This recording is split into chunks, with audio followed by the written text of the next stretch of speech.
Hello दोस्तों, कैसे हैं आप सब लोग। आशा करता हूँ कि आप सब लोग बहुत अच्छे होंगे, मस्त होंगे, स्वस्थ होंगे।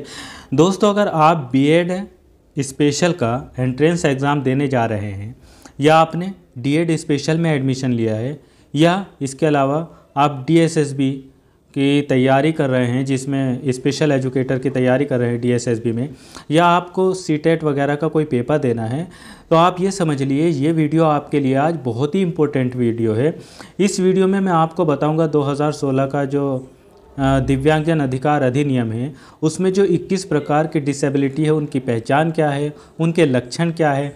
दूसरा, आज मैं आपको ये भी बताऊंगा कि 1995 में जो पीडब्ल्यूडी एक्ट आया था उससे रिलेटेड किस तरीके के क्वेश्चन अभी भी पूछे जाते हैं। खासकर जो बीएड स्पेशल करने वाले बच्चे हैं और जो बीएड स्पेशल का इस बार एंट्रेंस एग्ज़ाम देने जा रहा है डॉक्टर शकुंतला मिश्रा यूनिवर्सिटी का, या किसी भी अलग अलग यूनिवर्सिटी में अगर आप बीएड डीएड स्पेशल का किसी का भी एंट्रेंस एग्ज़ाम देंगे, तो आपको ये समझिए आपको 2016 के अधिकार अधिनियम और पीडब्ल्यूडी एक्ट 1995 से ज़रूर आपको कोई ना कोई क्वेश्चन ऐसा मिल जाएगा जो आपको नंबर दिला सकता है। यहाँ तक कि डीएसएसबी की तैयारी करने वालों के लिए भी ये बहुत लाभदायक है, बहुत इम्पोर्टेंट है, और सीटेट वगैरह के लिए भी ये बहुत इम्पोर्टेंट वीडियो है। तो अगर आपको इस वीडियो से कुछ समझना है, कुछ देखना है, तो आप इस वीडियो को पूरा ज़रूर देखिए। मेरी वीडियो थोड़ी लंबी ज़रूर होती है, लेकिन मैं आपको पूरी समझाने की कोशिश करता हूँ, अपनी वीडियो में एक एक चीज़ बताने की कोशिश करता हूँ। ये नहीं कि जल्दी जल्दी बताया और मैं निकल लिया, उससे कोई फ़ायदा नहीं है। मैं वीडियो स्लो ज़रूर बनाता हूँ, वो इसीलिए बनाता हूँ ताकि सब लोगों को समझ आ जाए। तो दोस्तों, आज हम यही देखेंगे कि जो ये दिव्यांगजन अधिकार अधिनियम 2016 है, इसके अंतर्गत जो 21 प्रकार की दिव्यांगताएं हैं वो और उनकी पहचान क्या है, उनके लक्षण क्या है। बाकी और किसी वीडियो में हम इनसे रिलेटेड जो इनकी हिस्ट्री है वो एक एक करके जानते रहेंगे। तो सबसे पहले आज हम देखते हैं कि जो पीडब्ल्यूडी एक्ट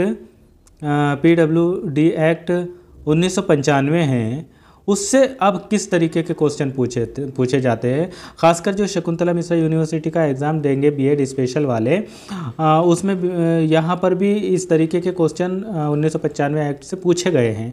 पिछली बार भी, इस बार भी पूछे जाने की पूरी संभावना है। तो अभी भी पीडब्ल्यू एक्ट 1995 से जो क्वेश्चन पूछता है वो पूछता है कि पहले तो ये पूछेगा कि 1995 के अधिकार अधिनियम में कितनी दिव्यांगताएँ थी, तो उसका आपको सही आंसर बताना है 7 थी।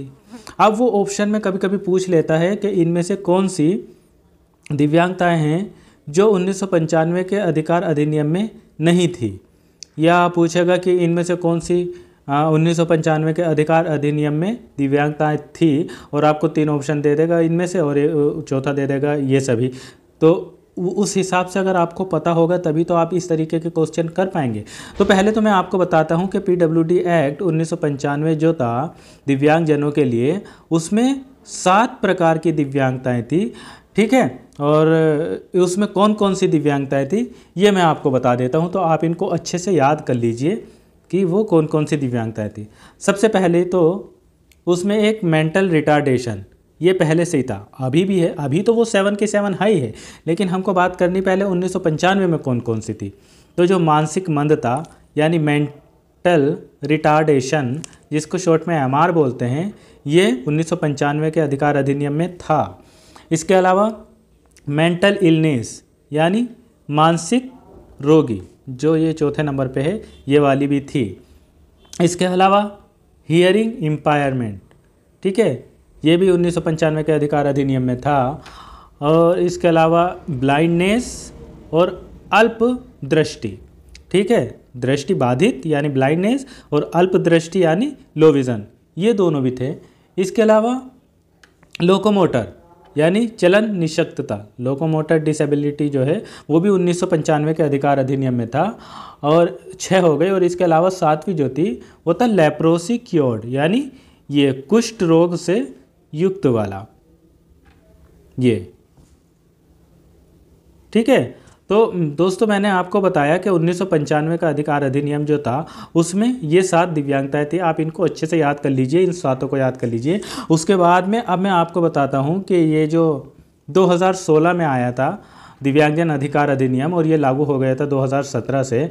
तो पहले क्या था, 7 थी दिव्यांगताएँ, और 3% दिव्यांगजनों को नौकरी में आरक्षण मिलता था। अब क्या हुआ, 2016 के अधिकार अधिनियम में उसमें 21 प्रकार की दिव्यांगताएं हो गई है और 4% नौकरी सरकारी योजनाओं में दिव्यांगजनों को लाभ मिलने लगा है। तो आज हम देखते हैं, सबसे शुरू में है ये 21 प्रकार की दिव्यांगताओं के बारे में देखते हैं, इनकी क्या पहचान है और क्या लक्षण है, हम कैसे जानें कि किस बच्चे में ये वाली दिव्यांगता है। तो सबसे पहले हम बात करेंगे मानसिक मंदता यानी मेंटल रिटार्डेशन। ठीक है, तो इसमें क्या होता है, इसमें समझने बोलने में कठिनाई होती है। बच्चा जो है वो समझ नहीं पाता है बातों को और वो कम बोलता भी कम है और वो उसको बोलने में भी काफ़ी कठिनाई होती है और अभिव्यक्त करने में भी उसको कठिनाई होती है। ठीक है, इसके अलावा दूसरा है ऑटिज़म। ऑटिज़म क्या है, यानी ऑटिज़म स्पेक्ट्रम डिसऑर्डर, इसको शॉर्ट में ASD भी बोला जाता है, कहीं कहीं पे लिख के आ जाता है ASD।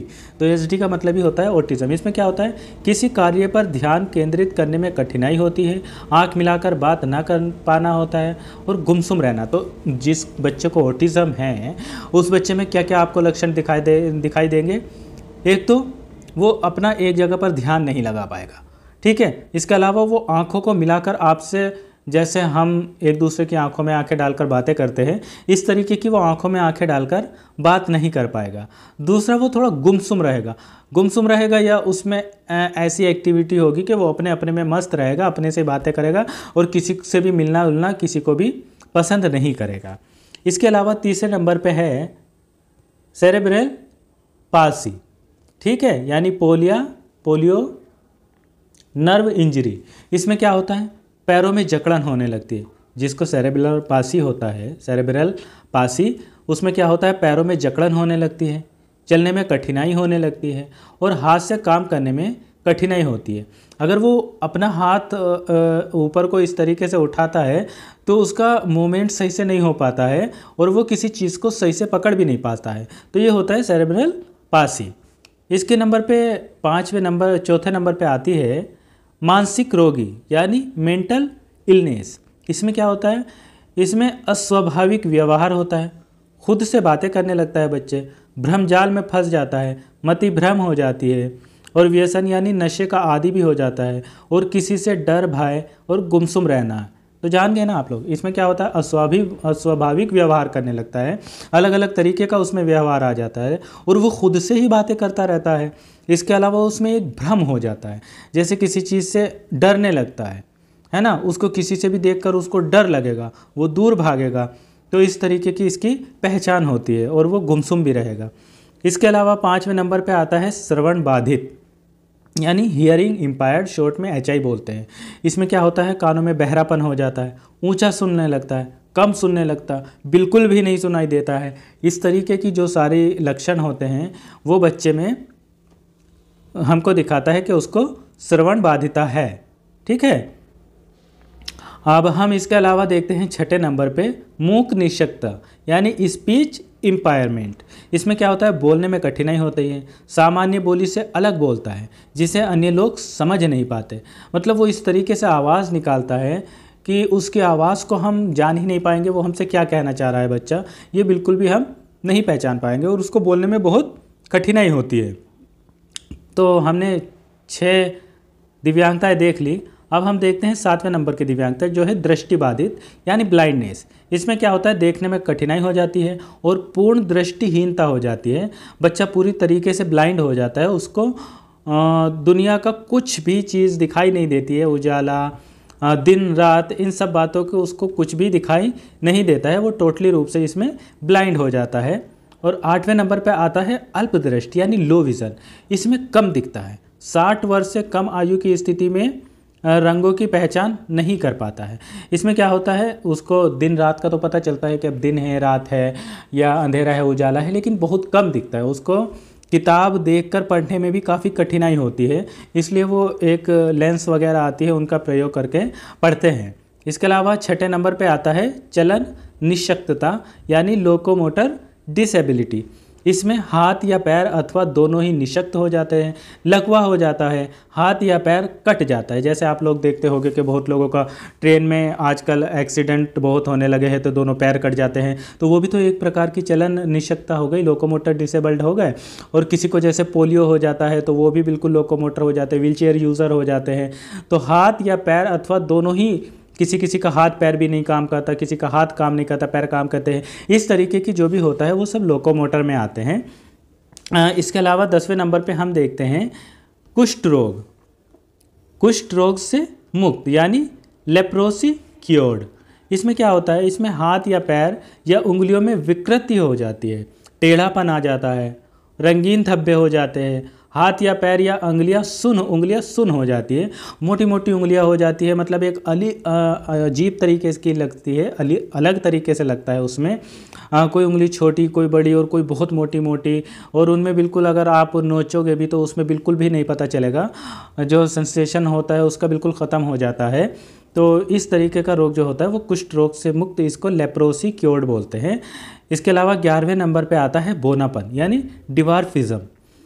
व्यक्ति का कद वयस्क होने पर भी 4 फुट 10 इंच या 147 सेमी या इससे कम ही रहता है। मतलब हम लोगों की जितनी सबकी हाइट है उससे वो बहुत ही कम रह जाता है। एक सामान्य इंसान से वो बहुत ही, तो उसकी हाइट बिल्कुल भी बढ़ती नहीं है, वो बिल्कुल छोटे रह जाते हैं, उनको कहते हैं बोनापन, डिवार्फिज्म। इसके अलावा 12वें नंबर पर आता है तेजाब हमला पीड़ित यानी एसिड अटैक विक्टिम, यानी शरीर के अंग, हाथ पैर, आँख आदि पर तेजाब हमले की वजह से असामान्य प्रभावित होना, है ना। जैसे आजकल आप देखते हैं किसी के साथ में कोई ज़रा सी बात हो जाती है तो वो किसी भी महिला के ऊपर तेजाब फेंक देते हैं, तो उससे भी क्या होता है, उनका पूरा मुंह जल जाता है, अलग अलग तरीके के धब्बे हो जाते हैं, आँखों में भी उनके ब्लाइंडनेस आ जाती है, किसी किसी की आँखें भी बिल्कुल दिखना भी बंद हो जाता है। तो ये सब क्या है, एसिड अटैक के अंदर आता है, तो इसको भी एक दिव्यांगता माना गया है 2016 के PWD एक्ट में, RPWD एक्ट। इसके अलावा कौन सा नंबर है ये, सॉरी, हाँ 13वें नंबर पे अब आते हैं हम। तो 13वें नंबर की बात करेंगे तो इसमें मांसपेशी दुर्विकास यानी मस्कुलर डिस्ट्रोफी। इसमें क्या होता है, मांसपेशियों में कमज़ोरी एवं विकृति हो जाती है। जो भी मांसपेशियां होती हैं उनमें बहुत कमज़ोरी हो जाती है। जैसे किसी किसी के हाथ देके आपने बिल्कुल दुबले हो जाते हैं, वो अगर हाथ अपना ऊपर उठाते तो हाथ भी नहीं उठ पाता है, तो उनकी जो मांसपेशियां होती है वो बिल्कुल कमज़ोर हो जाती है। इसके अलावा 14 नंबर पर आता है, 14वें नंबर पर स्पेसिफिक लर्निंग डिसेबिलिटी, यानी उनमें बोलने, श्रुत लेखन, साधारण जोड़, बाकी गुणा, भाग, आकार, दूरी इत्यादि समझने में उनको बहुत कठिनाई होती है, तो वो एक स्पेसिफिक लर्निंग डिसेबिलिटी हो जाता है, SLD बोलते हैं इसको, ठीक है। तो उनको बोलने में, लेखन में और साधारणतः अगर देखा जाए तो जोड़, घटाव, गुणा, इन सब बातों में पढ़ने में दिक्कत हो जाती है। इसके अलावा 15वें नंबर पे आता है बौद्धिक निशक्तता यानी इंटेलेक्चुअल डिसेबिलिटी, ID जो बोलते हैं। इसमें सीखने, समस्या समाधान, तार्किकता आदि में कठिनाई हो जाती है और प्रतिदिन के कार्यों में, सामाजिक कार्यों में एवं अनुकूल व्यवहार में कठिनाई आ जाती है। वो सीख भी नहीं पाते हैं सही से, इंटेलेक्चुअल डिसेबिलिटी हो जाती है, ठीक है। अब हम देखते हैं 16वां नंबर।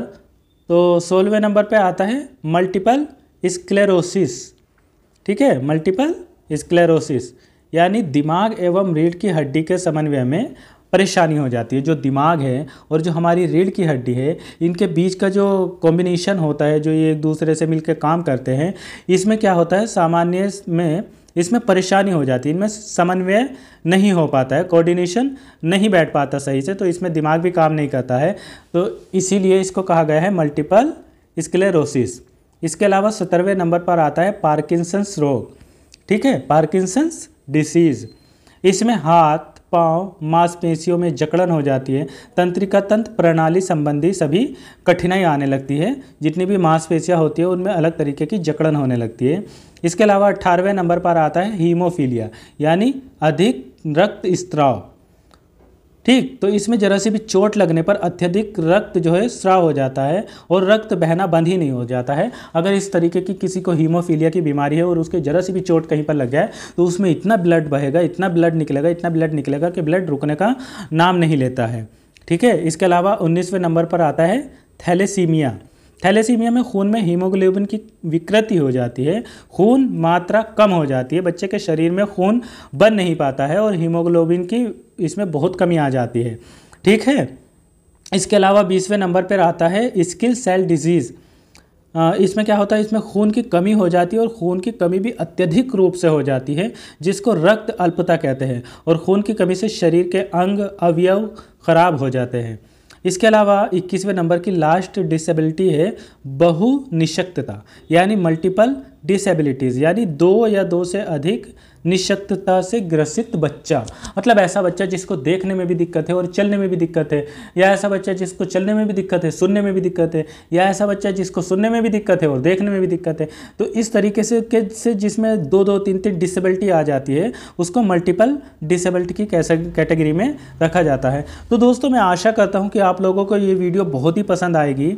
आपने जान लिया इसमें कि क्या क्या लक्षण होते हैं। मैं किसी और वीडियो में आपको बताऊँगा इनके अलग अलग जो डिसेबिलिटी है इनके अलग अलग बारे में, इनसे रिलेटेड जो भी बातें होगी मैं अगली वीडियो में आपको बताऊंगा। अभी तक के लिए आप ये याद रखिए कि 1995 का अधिनियम क्या है और 2016 का RPWD एक्ट अधिनियम क्या है और RPWD एक्ट PWD एक्ट 1995 में कौन कौन सी दिव्यांगताएँ थी और 2016 वाले में कौन कौन सी दिव्यांगताएँ हैं, ये सब बातें आप अच्छे से जान लीजिए। वीडियो अच्छी लगी हो तो इस वीडियो को ज़्यादा से ज़्यादा लोगों के पास में शेयर कर दीजिए और जितने मेरे दिव्यांग भाई हैं वो भी इस वीडियो को अच्छे से देख लीजिए। आप सबको पता होना चाहिए कौन कौन सी दिव्यांगताएँ हैं और अगर आप स्पेशल फील्ड से जुड़े हैं तो आपको लोगों को इन दिव्यांगताओं का बहुत ही अच्छे से पता होना चाहिए। वीडियो अच्छी लगी है तो ज़्यादा से ज़्यादा लोगों को शेयर कर दीजिए। Thank you so much.